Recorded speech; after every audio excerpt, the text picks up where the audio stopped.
Welcome to Common Sense Care, parenting gender-confused children with truth and love. So-called affirmative care is the gender industry's one-size-fits-all answer for all children and adults who struggle with their identity. But in no other area of education, medicine, or psychology is a one-size-fits-all answer appropriate for every single person. We believe that each child is an individual and should be treated with the appropriate care for that person. So welcome back. I'm Maria Keffler. And I'm Erin Brewer, and we're going to do something different today, Maria. Yes, we are. You want to tell people what we're doing? Well, we got a lot of feedback on the one video that we did where we did role playing. And so we decided that we would take a number of sort of hot button issues and role play them out so that our viewers can sort of see the dynamic that might occur. Sometimes we say, we give advice, but oftentimes it's if you have like a model of something, it's a little bit easier to understand what we're talking about. So we're just going to jump into this and see how that works, and hopefully it will give you some sort of insights on how these conversations might take place. And so these are not, I was going to say, these are not scripted.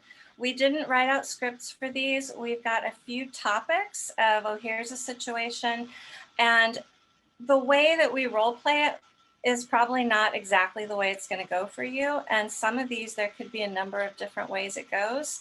So I don't really know how this is going to go. We're just going to try it and see how it works. Yeah, this is an experiment. Hopefully it's useful. The first topic is the coming out speech. And Maria's going to be the mom, and I'm going to be the newly trans-identified child. Okay. Here we go, the coming out speech. Hey, birthing parent, there's something I need to tell you. I know you're probably not gonna like it, but this is really important to me. And if you don't like it, I'm just gonna find another birthing parent to take care of me. I realize that I'm not a girl, I'm a boy, and you really just need to start calling me he, him pronouns, and my name's Ash, and yeah, that's me now. And you probably even know, if you know anything about me, you know that I'm really a boy. It's pretty obvious to all my friends. My teachers have totally accepted it, and they just said that I should tell you about it. So I've been using the boys' bathroom and locker room at school, and now it's time for you to accept me as your son. Wow, honey, okay. This is a lot for me. This, I wasn't prepared to hear this, and I'm pretty confused.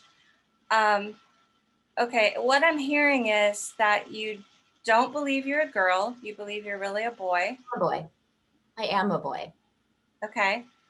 And you want us to consider you a boy, and you are behaving and you're living as a boy at school and other places. Yeah, because they know I'm a boy, and you're the last people really who don't know, and it's important for you to know. Okay. I'm really confused about this, because when you were born, it was really clear that you were a girl, because well, you have girl. I was assigned that the doctors assigned me based on my genitals. But genitals don't define me as a boy or a girl. It's all about how I feel. And I know I'm a boy. Okay, I want to understand this. I really, and this may take me some time to understand this, so I hope you can be patient with me while I try to understand what's going on. How do you know what it feels like to be a boy? Well, I just am one. It's not really about even feelings. I just know I am. Okay, I want to understand, like, what makes you know that, like, because in my experience and my understanding of sex, our sex is based on our chromosomes, and it's based, our chromosomes express in our genitals. That's like just such antiquated science. Like, science has gone so much further than that since you learned it, and that's why it's probably hard for you to understand. Oh, that might be. What science are you talking about that supports an idea that you can have a different sex inside than outside? Well, they've just shown that like gender is really what defines us, and sex is just like our genitals, and um, a lot of people get confused by this. So I'm not surprised, especially because you went to school so long ago that you don't really understand how science has changed. Mm. Well, can you help me with the science? Like, what science are you referring to? Do you have like research studies? Is there something in a textbook somewhere that I can read? I don't even think it's in textbooks yet. I think it should be though. I think it will be soon. It's really all about like the doctors, they look at you and they just sort of assign you based on your genitals. Like they just, and that's all they look at. And genitals definitely don't define me, because it's possible to be a boy and have a vagina, or to be a girl and have a penis. And again, I understand, like that's why I didn't really want to talk to you, because I knew you'd be like not familiar with all the new research that's come out. Okay, but I am still really interested in seeing some of that research because I would like to educate myself on this. So if you have some of that research, which it seems like you've read because you're very convinced that this is the correct path for you to take, can you share some of that with me? Yeah, I can share it. There's like websites like HRC and Planned Parenthood, and they have so much information about this. It's really cool. Like they're right on the cutting edge of this, and I'm so thankful that they're like putting it out there. So I'll share those links with you. Yeah, I'd be really interested to see those. HRC is the Human Rights Campaign. I believe that's the funding and activism arm of the gay and homosexual lobby. Am I understanding that Well, it's correctly? not just like homosexuals, because I'm not homosexual. So it's like the whole LGBTQ AI plus plus, not just the gays and lesbians. Okay, okay. Well, I misunderstood that. But am I right that their purpose is lobbying for funding and political They're activism? saving lives of people like me is really what's happening. And they are out there like fighting for us. Hmm. How are they saving lives? Well, because a lot of times, like if teachers and parents and stuff, if they don't really accept someone, then that person might just go and kill themselves. Are there statistics about that? Oh yeah, like it's amazing how many of these poor transgender people like me kill themselves. It's just like it's so hard. It's so hard. And that's why I hope you can accept it, because if not, I'm going to just have to find other parents. I understand that you're really struggling. I can see that you're really having a hard time with this, and I'm sorry. I don't want you to be in pain and struggling. But I really want to understand the basis for this decision. I want to go back to the suicide statistic again. Where's that coming from? What are you? Like 40% of us end up attempting suicide because it's so hard being transgender in a world that is so transphobic. Where are you getting that statistic, honey? I want to see where that's It's a coming from. study that I can send you the study. It's by this group. I can't remember the name, but it's like they showed how, like, oh my gosh, there's so much discrimination. Like people like me can't get health care, we can't get education, and it's all because of transphobic people. And I sure hope you're not transphobic. That's interesting. Wow. So are kids being kicked out of school for being transgender? Well, it's just really hard to be in school if your teachers like are misgendering you and using your wrong name and making you go into the wrong bathroom. That is so hard. Like it's just so hard. I can't even believe how hard it is. Like all those years I had to use the girls' bathroom. And now that I'm finally able to use the boys' bathroom, it's like I just am so happy. Hmm. Can I go back just a little bit? Again, this is just so out of left field for me. I didn't see this coming at all. When did you start feeling this way? Oh, I have felt this way all my life, but I was so scared to tell anybody about it. Like I knew from the time that I was little, and I liked playing with those Tonka trucks. You remember? I loved those Tonka trucks. They were so much fun. But I knew if I told people that I was actually a boy, that they would think I was crazy. So I just never told anybody. Huh. Well, even as recently as just, I don't know, 6 months ago, I think it was back at Christmas. I mean, you asked for makeup and you were trying to get me to let you wear high heels, and you were trying to get me to let you wear that mini skirt. Do you remember that? And I was like, no, you're not wearing that mini. Oh, I know. I was trying so hard to be a girl. I was just thinking like maybe if I just pretend to be a girl well enough that maybe like it would help me feel like a girl. But the other thing, is that some men wear makeup and some men wear high heels. And so to suggest that just because I wanted to wear makeup and high heels means that I'm a girl is kind of transphobic. Well, it's interesting because that really is a stereotype, isn't it? It's sort of a stereotype that boys like to play with Tonka trucks, and it's really a stereotype that girls like to wear makeup and dresses. I know they're so hard when like I have some friends, and they were assigned female or male at birth and they're actually girls. And like it's so hard because they just want to wear some makeup. They just want to wear cute dresses. Like I actually shared some of my makeup with some of my friends because their parents wouldn't buy it for them. And they're just so much happier now that they're able to like really be themselves. And it's just so sad that like that society is so mean that if they want to, be their true selves as girls, that they get discriminated against. Well, is it possible for those boys, you said assigned male at birth, is it possible for them to wear makeup and still be a boy? Well, it's okay for boys to wear makeup, but they want to wear makeup because they're girls. Okay. Can you help me out? I'm really trying to understand this. Can you give me an explanation of being transgender that doesn't have anything to do with those ridiculous stereotypes like boys play with trucks and girls wear dresses? Oh, yeah, like it totally. So being transgender is when you've been assigned one sex and you know that you're the opposite sex. It's so simple, really. Okay, but how do you know that you're the opposite sex? And hang on just a minute for your answer, because I'm thinking about my own experience, and I've never lived life from anybody else's perspective but my own.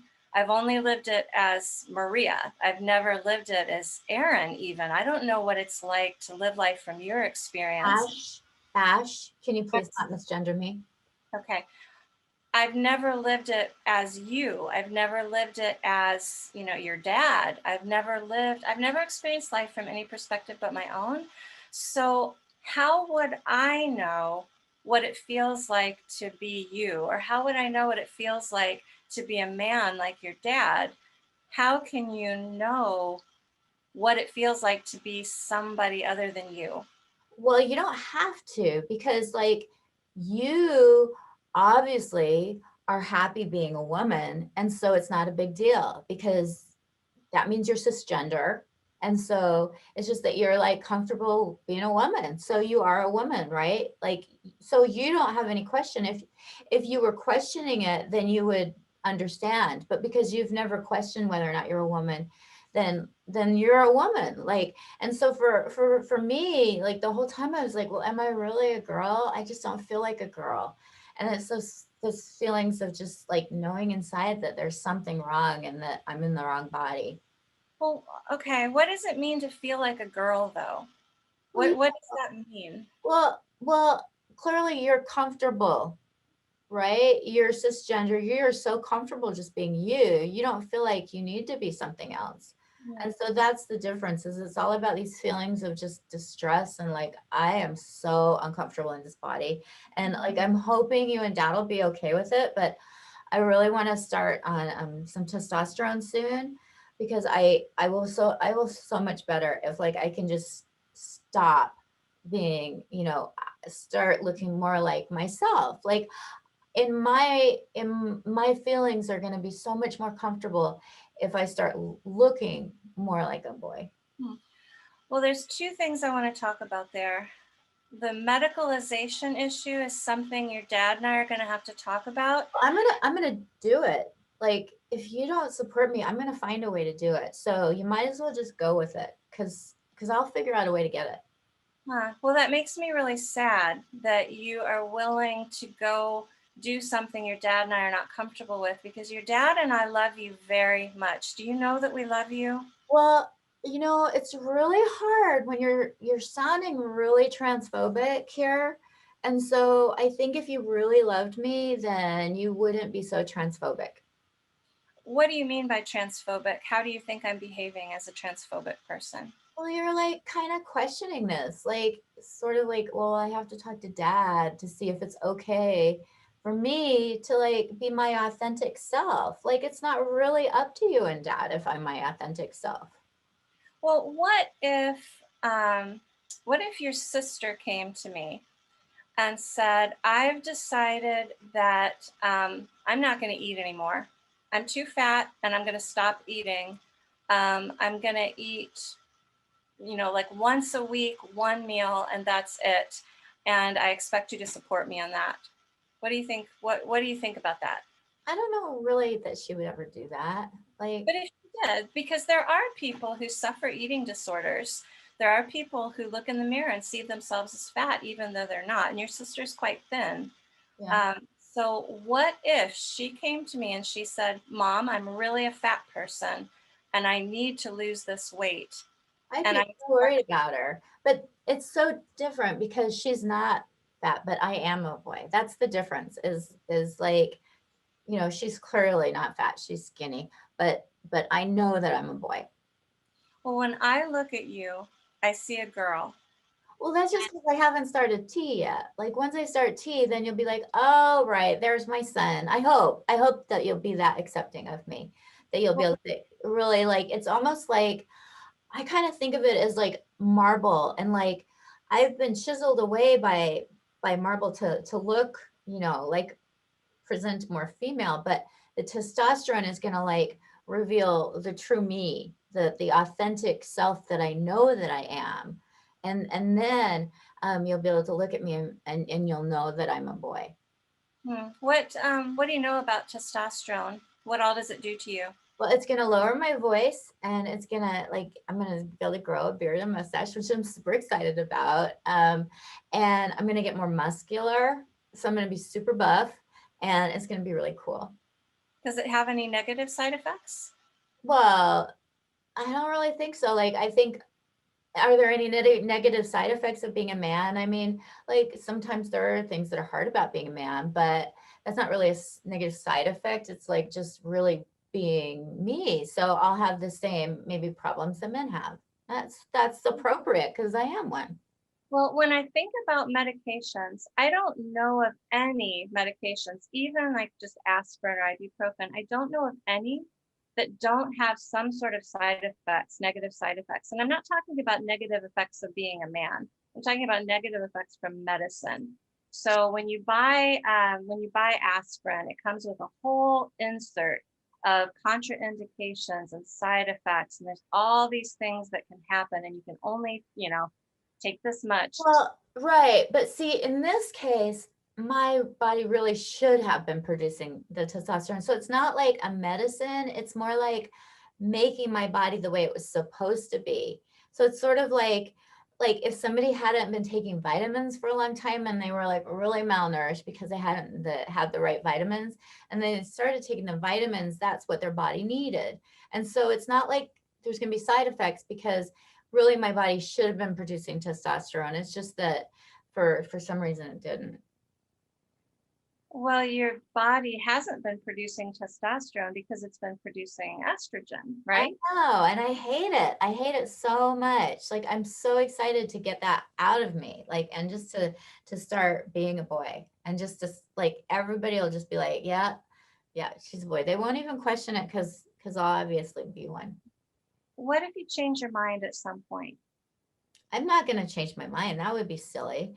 Like, obviously, I mean, I've thought about this. It's not like I just thought of this yesterday. Like, I've like felt like this my whole life, and I'm not going to change my mind. Like, that would be like you suddenly saying, like, well, it turns out that like I'm not your mom. I'm actually like your aunt or something. I mean, obviously, you wouldn't do that because you know you're my mom, but so like for me it's not even, I've thought about this a lot. I know like sometimes you think that I make rash decisions and I haven't thought, but I've thought this out. Like I've really thought this out. I've researched it. I've talked to a lot of people and like all the people in my after school club that I go to, they're like, yeah, this is definitely the right path. And so I really like, there's no way I'm gonna, like, I know like you worry because sometimes I'm kind of impulsive, but this time I've like researched him. I really researched it.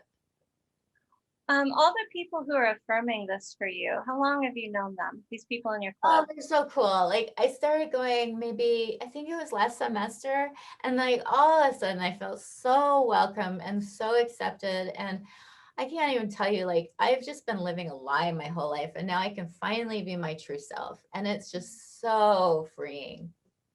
Do you think that people who've only known you for 6 months to a year know you as well as your family does? Well, I think they know me better because they know me as Ash. Whereas like everybody else has known me as this lie that I was my whole life.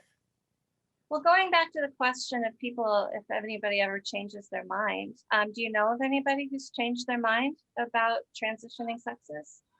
No, like I've heard of some people who like I know there's like some videos out there, some really transphobic people who like pretended to be trans and then were like, "Oh, I made a mistake," but they weren't really trans. Like obviously because they didn't stick with it. So just because somebody else makes a bad choice doesn't mean it's a bad choice for me. I mean, you and dad have like wine with dinner, but there are alcoholics, right? And so maybe you shouldn't have that glass of wine with dinner because you might be an alcoholic. Hmm. Um, I'm thinking about myself and I'm thinking about some of the choices and decisions that I've made in my life. And I don't know if you know this about me, but when I was 18, I almost got married. I was in love with this Mom. couple. I thought, this is the one. This is the one. I'm absolutely in love with him. And he wanted to get married. We were at college, but we were like, oh, we can totally make this work. And I was about to marry him. And before it happened, I found out I was not the only girl he was seeing. Oh, And I was heartbroken. I was heartbroken. But I look back on that and I think, wow, I'm really glad that happened. If you I'd know, married, that happened to a friend of mine. I mean, they weren't talking about being married, but she was like going out with this guy. And then she found out he was like, had a whole bunch of other girlfriends. And she was like so sad. yeah, you can want something and feel something so strongly, right? And then find out later, wow, even though I wanted that really bad, that would have been really bad for me if I'd gotten it. This is my concern about this. And I'm not saying, no, you absolutely can't go the medicalization route. I'm saying, I want to understand this more. I Well, I'm want to, gonna send you like all these links, Mom, because I think once you read it, you'll totally understand it. And if not, it's just because you're transphobic, and that's something you can change if you want to. Like, you get to choose whether or not you're transphobic or not. well, I don't identify as transphobic. I'm not afraid of transgender people. I'm not afraid of the transgender ideology. I love you and I'm concerned about you and I want the very best future that you can have. And I think it's awfully unfair for you to keep assigning me this label of transphobic. Well, if you're acting transphobic, which it kind of sounds like you're a little bit that way, and if you really love me, I mean, these people, they love me. They love the authentic self. You might love that person that I was, that girl that you think that you had. But if you really loved me and my authentic self, then you will totally affirm me. You will totally accept this, and you will not like, um, you know, talk about this as like, you're kind of mocking me a little bit, and so that's how I'm gonna know if you really love me. Hmm. Well, I'm sorry if it sounds like I'm mocking you. I do not feel like I am. I love you and I will always love you no matter what. But I am concerned about this. And let me ask, it sounds like you're saying that to love someone, you have to agree with everything they want. Well, not everything, but in this case, it's like who I am. It's like if you can't accept me as your son, then I'm just going to find parents who can, because there are people out there who totally accept me.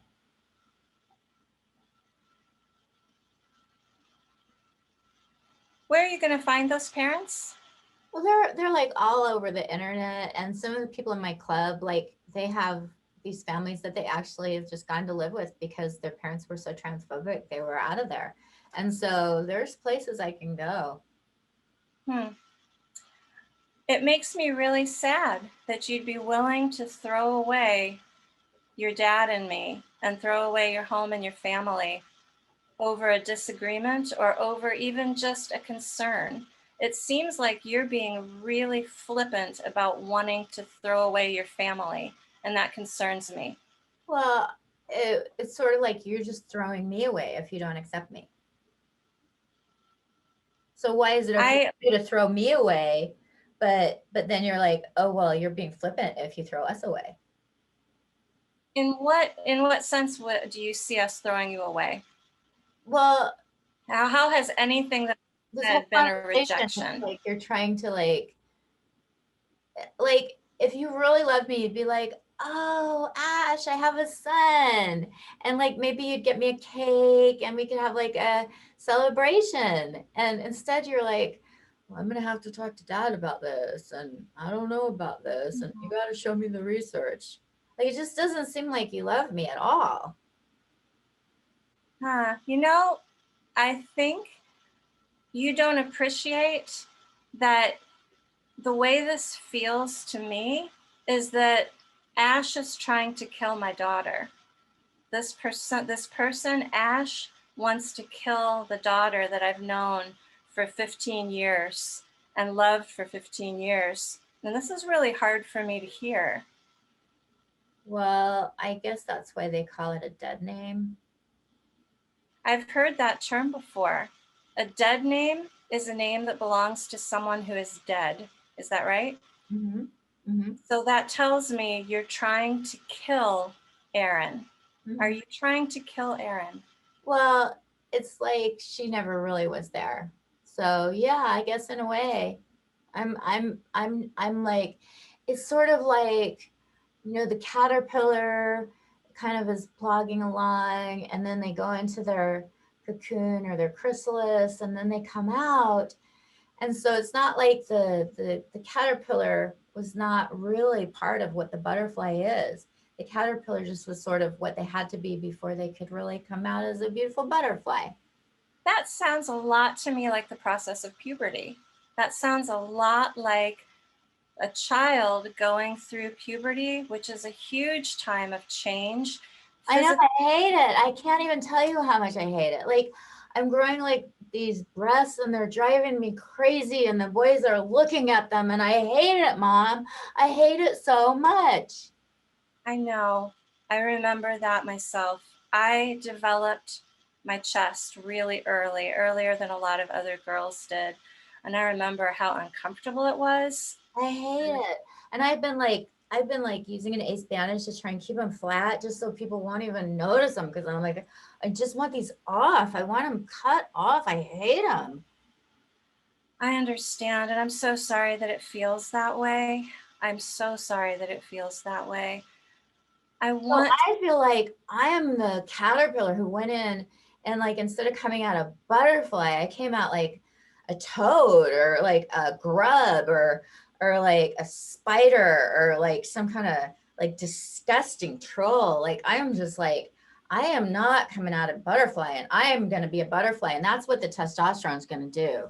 oh, honey, I'm so sorry that it feels that way. I believe you. I believe you. Everything that you're telling me about the I way that don't you're, even know how you did it. Like, how did you even get through like all these changes, like the periods, and oh, like all of a sudden these guys are looking, oh, I just hate it. I just want to go back to when I was a little kid.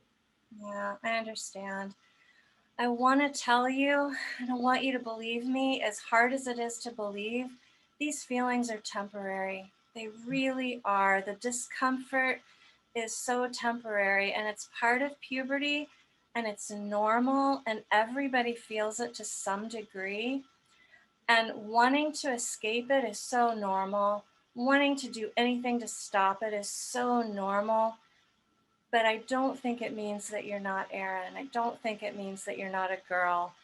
I think it means you're going through a really hard time. And there are ways to get through it. There are ways to make it feel better.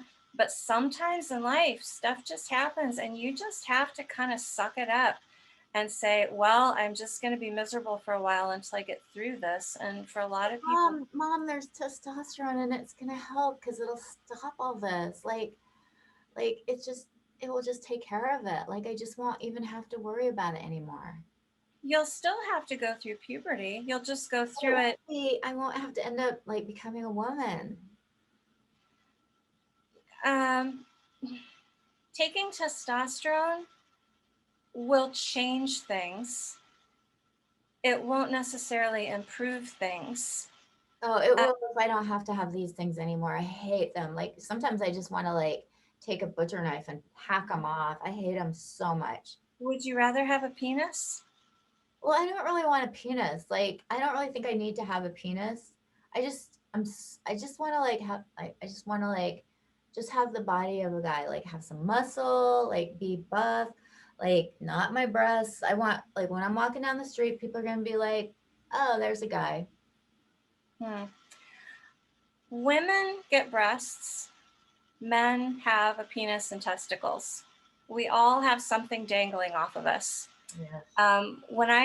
After I got married and I saw what the male body looks like naked, I thought, I would not want that dangling between Yeah, my I legs. don't really want one of those either. Like, No, wouldn't that be weird? good. I've asked, like, what do you do with that when you, anyway, we don't need to go Well, there. and some guys have those, but there are lots of guys who don't.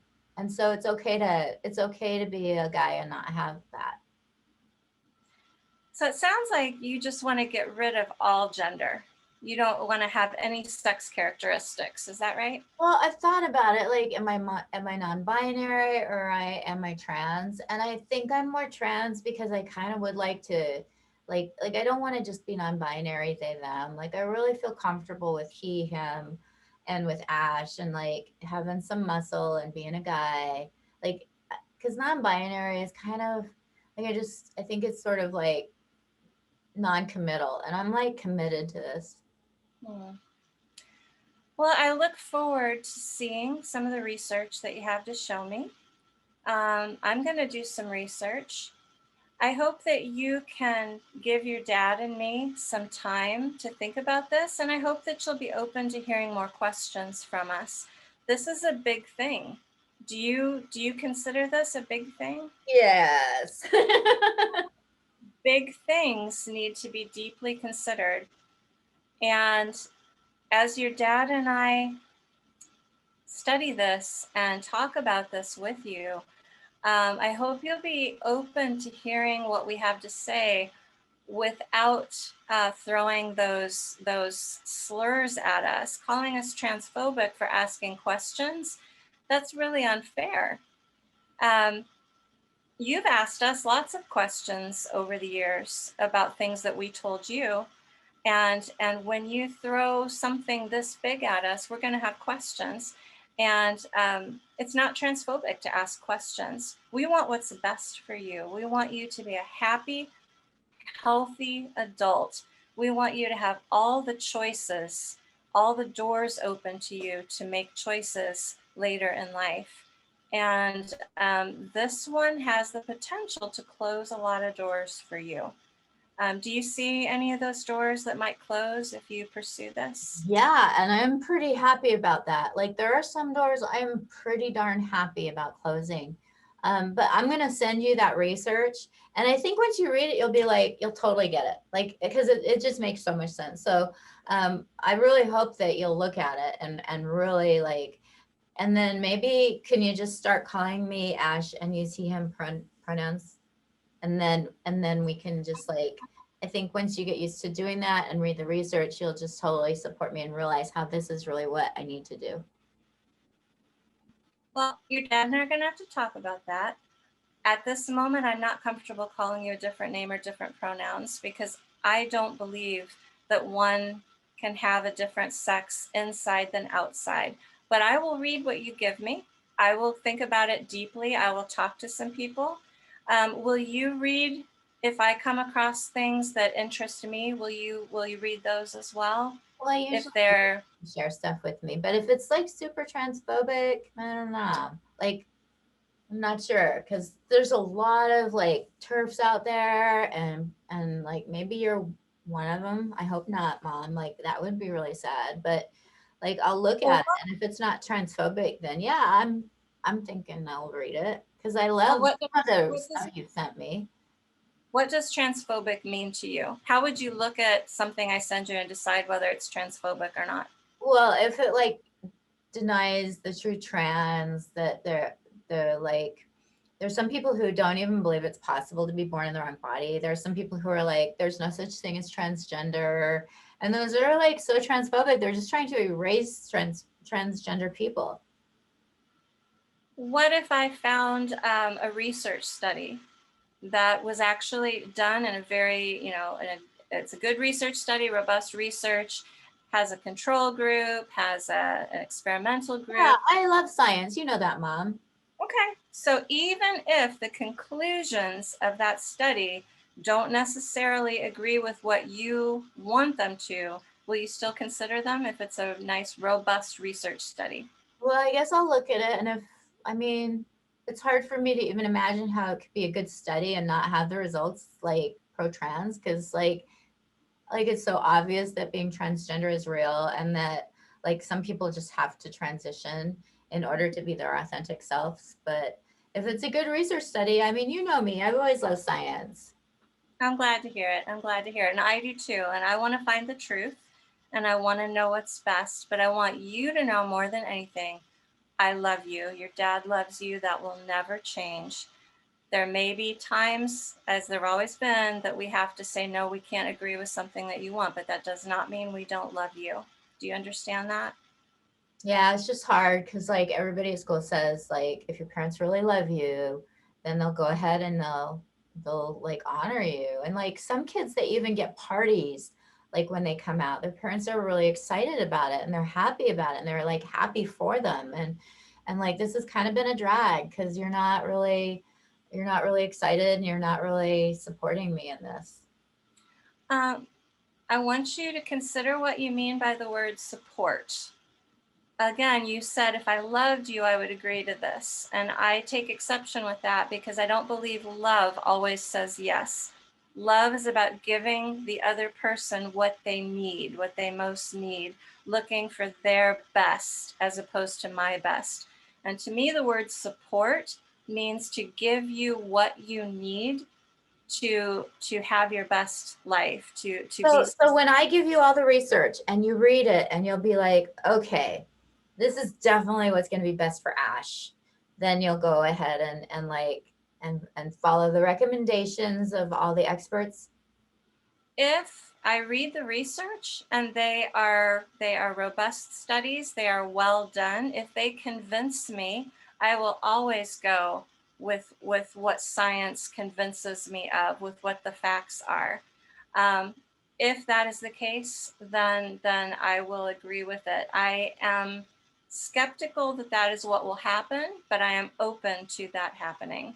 But Okay. I need to be convinced Well, I first. have so much to share with you. I'm super excited for you to read it because I think it's going to blow your mind away. You're going to be like, wow, this is so different from what I learned in school. Like, so much has progressed since then. So I'm super excited for you to read it. Well, I look forward to reading it. I love you. Thank you for trusting me with this information. I'm sorry that I didn't respond the way you wish that I had, but I love you and that will never change. Curtain.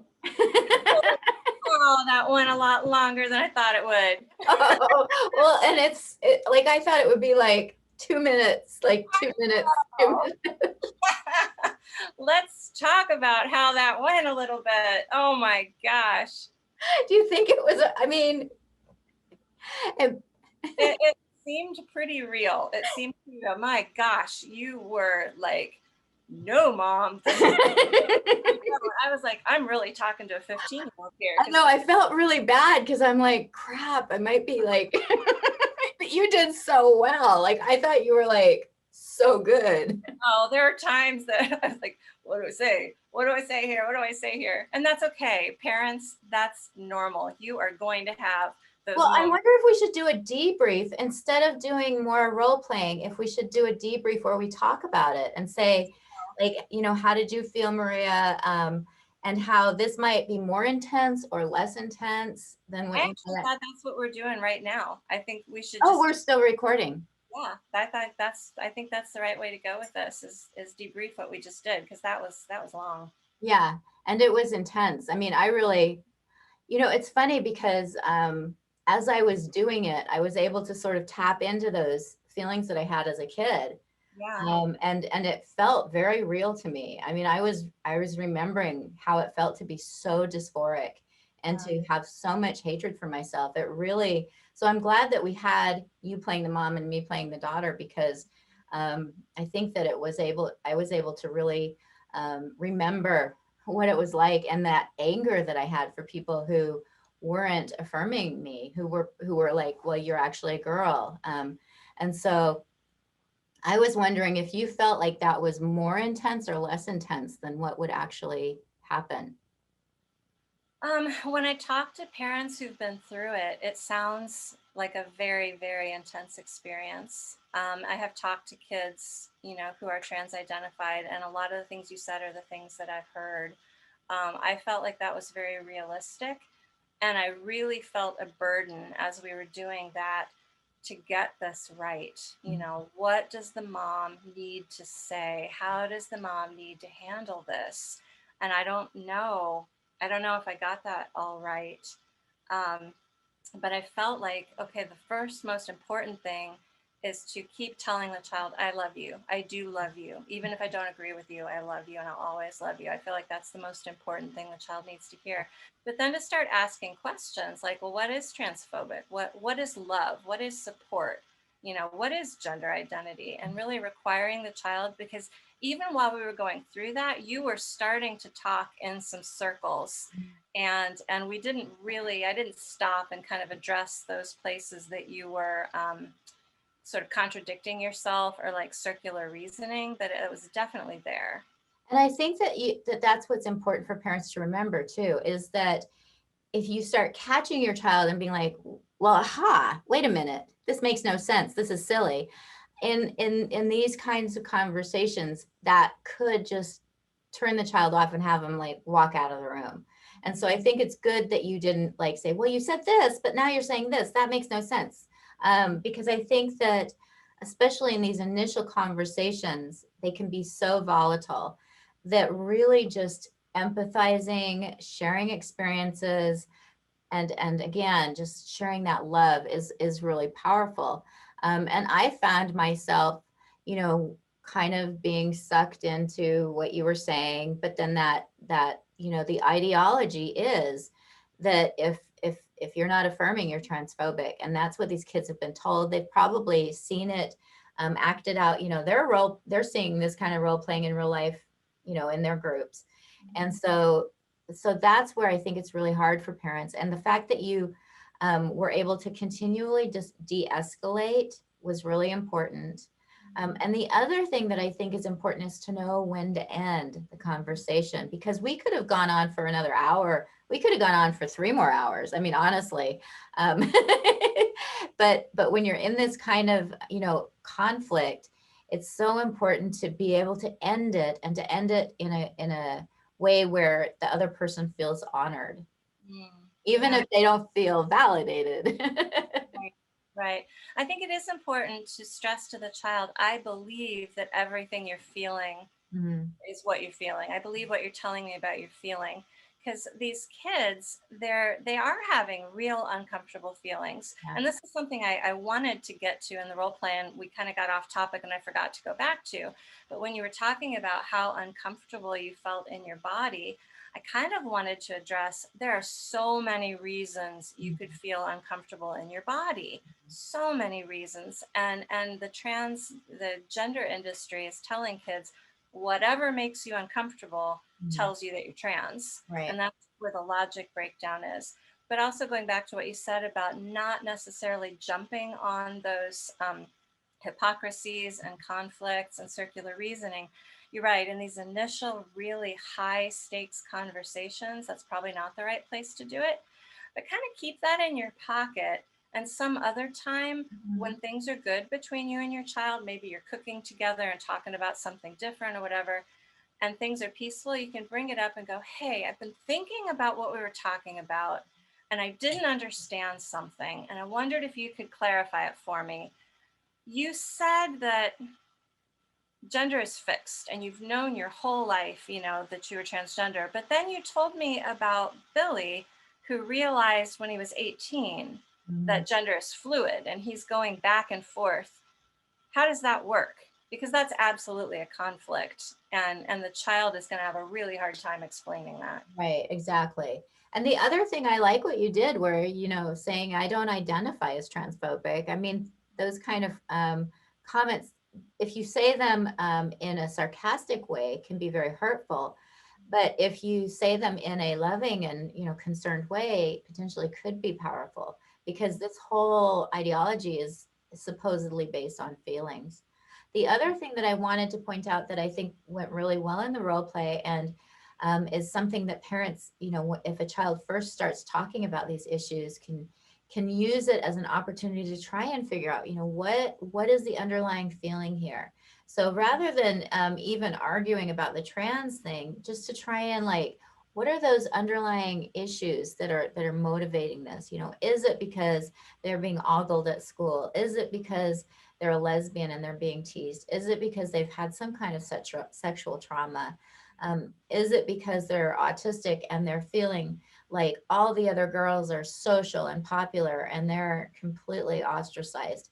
And if you can sort of eke those out gently, that does a couple of things. First of all, it gives you a lot of information, which is really important, but it also changes the direction of the conversation in a way that can de-escalate it and can help the child to realize that there are those underlying feelings that are motivating this. My favorite part of our conversation was when I talked about thinking about getting married when I was 18, and I saw you engage, and I love that moment where we were both on the same page, and I thought that was so powerful. And when you turned it off and I could see you like have this moment of, oh my gosh, I just aligned with my mom, I need to get back to the trans narrative. That was so painful, but I think it's so accurate. I think that's what happens. And that's something where I've talked to a lot of parents, and they can see when their child is back. They can see that connection, and then they can also see when they turn off. And that can be so intensely painful for parents, that they're like, wait, my daughter was there for a moment and then she went away. And you can tell that they made that choice of like, uh-oh, I better get back into my trans role. And that can be really painful for parents. Yeah, it can. Um, and I think that's one of the features of this that makes it such a cult. Mhm. And we see this with kids. I call it boomeranging. And I think the boomeranging is actually a good sign where you're seeing your real child, you're connecting with them, you're seeing that real person, but then they flip back and dig their heels in and get really entrenched in the ideology. And that's what cults do, because cults put an identity on you that they want you to have, and it subjugates your true identity. But your true self wants to come out. It wants to be, you want to be who you are. Ironically, that's one of the slogans the trans identity people use is be who you are. But that real person wants to come out. And when you start seeing that sort of tug of war, I think what we're seeing is a competition of loyalties. Am I loyal to my family? Am I loyal to the gender cult? Am I loyal to really, honestly, who I am? And that's something that we've seen a few detransitioners who've gone back to transitioning. And almost overwhelmingly, it's because they're getting more love from that community. They're getting, celebrated. They're getting affirmed. All these things that people need. And when they retransition after having been a detransitioner, boy, are they celebrated, because the cult's like, we got them back. And some people use that as evidence that they were really truly trans all along, but it's really more evidence of how powerful this cult is. Yeah, I like what you said. We all need love. We all need to feel appreciated, valued. And this is one of the things the gender cult does really, really well is it love bombs people who join them. And it absolutely vilifies everybody who's outside of it. I did like that in the role play where you were so disappointed. Like, I wanted a party. Like, all my friends get parties when they announce this. Why aren't you giving me a party? That really spoke to that. I don't want to call it immaturity because we all want a party. Yeah, we all want a party. I want to announce something and have people like woo hoo. But it's also really superficial. And there was recently a woman who detransitioned and had been living, as her as a woman, and she just recently went back. And what she keeps writing is, now I'm happy again. I'm finally happy again. And part of the problem how seductive this cult is that it's suggesting that the goal in life is to be happy. And so whenever you have problems, just, leave those in the dust, become someone new and be happy. It's a very superficial way of living, and it's a very dangerous way of living because that happiness is so ephemeral and transient. Yeah, yeah. Happiness is a momentary thing, and you can't actually perpetuate happiness constantly in your life. If you're constantly chasing happiness, you're just going to become a frustrated hedonist because you can't maintain that. Yeah. We want to live in the real world. We want to be who we are. We want to attain a life that is productive and a life that is satisfying and a life that is meaningful. But just that I want to be happy, it's not really possible. Right. And for those who haven't watched our other shows, one of the things that's so dangerous about testosterone is that it does make you feel really good. It's a controlled substance. It's a steroid. Maria, if you or I took it, we'd feel really good. We'd get energy. We'd build muscle. Our sex drive would kick in. I mean, we'd feel Thinking good. my husband would love it because my menopausal sex drive right now, but testosterone would probably fix that for me. Yeah, and so it's not surprising that after the initial transition, they're like, this is awesome because they were able to run away from their problems, and then they're getting this drug that any female would feel pretty hot on.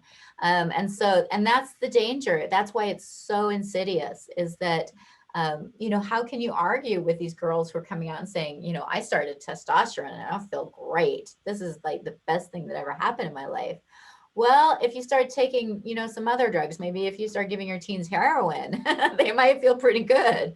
But we know that that's not the way to live, that feeling happy, feeling good, feeling empowered, feeling, mighty isn't really a great way to live. And that's, you're going up, up, up, up, up, and eventually you're going to crash. And those crashes are really scary and dangerous. They are. That was tough for me during the role play because I really wanted to role play a mom who had, this was like out of the blue. She had no background in this, didn't know anything about it. But while you were talking and telling me about all these great things about testosterone, that Maria, who's been working on this stuff for several years, is like, I know all these studies, I know all these side effects. I want to throw this all back, but I didn't, because most parents, when they're first introduced to this, won't be able to do that. And so it's perfectly reasonable and the right thing to do to say, show me your studies. The studies that this child is going to send her mom are going to be junk science. I mean, that's what's out there supporting this. It's not science, it's junk. And if you're a parent who needs help with that, I wonder if we should do a video at some point where we really just dissect the methodological flaws for people, because if you don't have a background in research, it's going to be harder for you to understand how very intensely flawed these studies are. The Jack Turban study, which is sort of lauded as evidence for all of this, and is talked about in the national media, it's so badly done. And all of them, they tend to be self-reported, retrospective, selected populations, all of the things that we know undermine good scientific outcomes. And so it might be worth doing that, because I'm sure that there are parents who don't have the background in the science. And if we can give them language to use that their child can understand, because we don't want them to have to be talking about it. And if you start saying, well, those have significant methodological flaws, and the kid might tune out. And so it's important to have the language.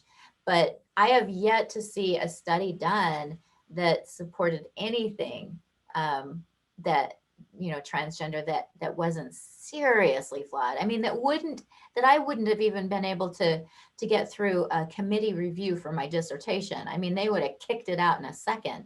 And so the research standards are so low now that it's really important for parents to have that, because like I was role playing. I can send you a bazillion, articles and research. Most of the articles are based upon just a couple of really bad studies, but there are so many articles. And we do have sites like Planned Parenthood and the HRC that will purport to show that, we have to do this, that this is, life-saving medical interventions. And that's just bogus. And we need to be able to call it out. Yeah, well, I've just seen recently going around social media, it's a meme, and it says, children who are affirmed in their transgender identity are 50% less likely to commit suicide. Okay. That's baloney. I was about to say a different word besides baloney, primarily because you cannot set up a research study to study who will commit suicide and who won't. No. You can't have a control group. We're going to try to get these people to commit suicide, and we'll see what the stats are. That's completely unethical. Nobody has ever done it. Nobody can do it. That's complete and utter BS. There's also not a study cited. They're just making that up. There's no study they're even linking that to, because it doesn't exist. Even a bad study. I mean, there's just nothing. We have very, very little research about what's happening now. And the research that we do have shows that transitioning is unequivocally negative outcomes. It doesn't solve the problem. It's catastrophic to kids. Yeah, it's catastrophic to kids. So, well, thank you so much, Maria. Yeah, we had a bunch of other role plays we were going to do today, but I think this is the one. I think we're going to stop here. Maybe we'll do another one at another point, a couple of weeks down the line, after the parents and the child have sort of adjusted to each other's realities. But I think for now, this was a good introduction as to what you might encounter and the kinds of comebacks that you're going to get from your child. Right. So good luck, parents. If you need support, if you need help, come to partnersforethicalcare.com. We've got a website full of support, full of help. We have a chat line. It is manned 24/7, but it's all volunteers. So if you don't get somebody in the chat, send us an email at support@partnersforethicalcare.com and somebody will get back to you. And I also just wanted to tell people, parents especially, if you're watching this and your role play spun out of control into like just a complete disaster, not your role play, if your actual interaction with your child did that, that's okay.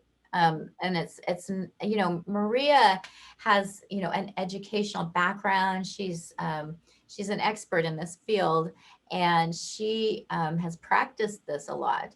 And so this was sort of just a model of what might happen.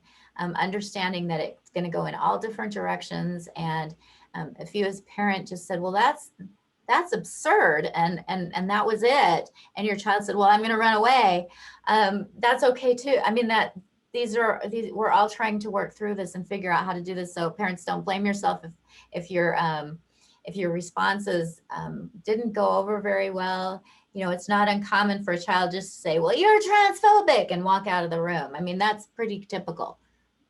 Yeah, I want to emphasize too, I've had many conversations with my kids on subjects where it blindsided me. I did it very badly. It happens. Just learn from the mistakes, move on, keep trying, just keep engaging with your child, and keep letting your child know that you love him or her. Yeah. Well, thank you so much, Maria. Thanks, Erin. We'll see you next time. Okay, bye-bye. We are not doctors or therapists. We are not giving medical or psychiatric advice, and we offer no guarantee of outcomes. We simply want to talk about how to support and love kids using long understood best practices from the fields of psychology, education, and child development. We're glad you joined in our conversation today, and we hope that you took away something you can put in your toolkit for parenting your gender-confused kids with truth and love.